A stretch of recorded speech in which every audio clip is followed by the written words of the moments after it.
પ્રાંત અધિકારીને એના બધા લેટરો છે. અમે ડુંગરમાં એક સરકારી બસ ચાલુ થાય એના માટે આ માંગણી કરી હતી. અમારા લોકો સૌરાષ્ટ્રમાં કાયમ માટે જતા હોય અને જયારે આવવાનું થાય ત્યારે ઘેટા બકરાની જેમ વધારે માણસો થતા હોય અને ઘેટા બકરાની જેમ ભરી લાવે એટલે અમે સરકારી બસની માંગણી કરી હતી.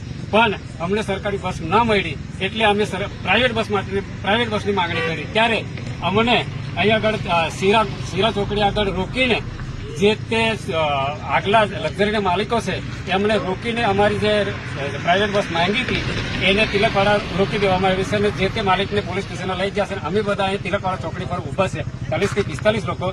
તો ખરેખર અમને આ અમારા તરફે અન્યાય થાય છે. અમને સરકારી બસ આપો કાં તો આ પ્રાઇવેટ બસ ચાલવા દો.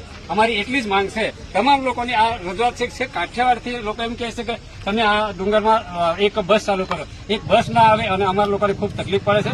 એટલે આ જે જૂની લક્ઝરીના માલિકો છે અમારી જોડે અન્યાય કરે છે. અમે એમને કીધું કે તમારી બસ ચાલુ કરો ડુંગરમાં.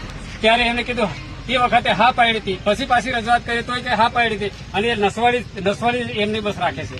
જયારે ડુંગરમાંથી અમારે તો 200 રૂપિયા ભાડું અલગથી આપવું પડે છે અને અહીંથી પાછા 300 રૂપિયા કે 400 રૂપિયા ભાડું અલગથી આપવું પડે છે. એટલે અમારી સુવિધા માટે અમે આ બસની માંગણી કરી છે. અંબાલાલભાઈ ઉકરદા.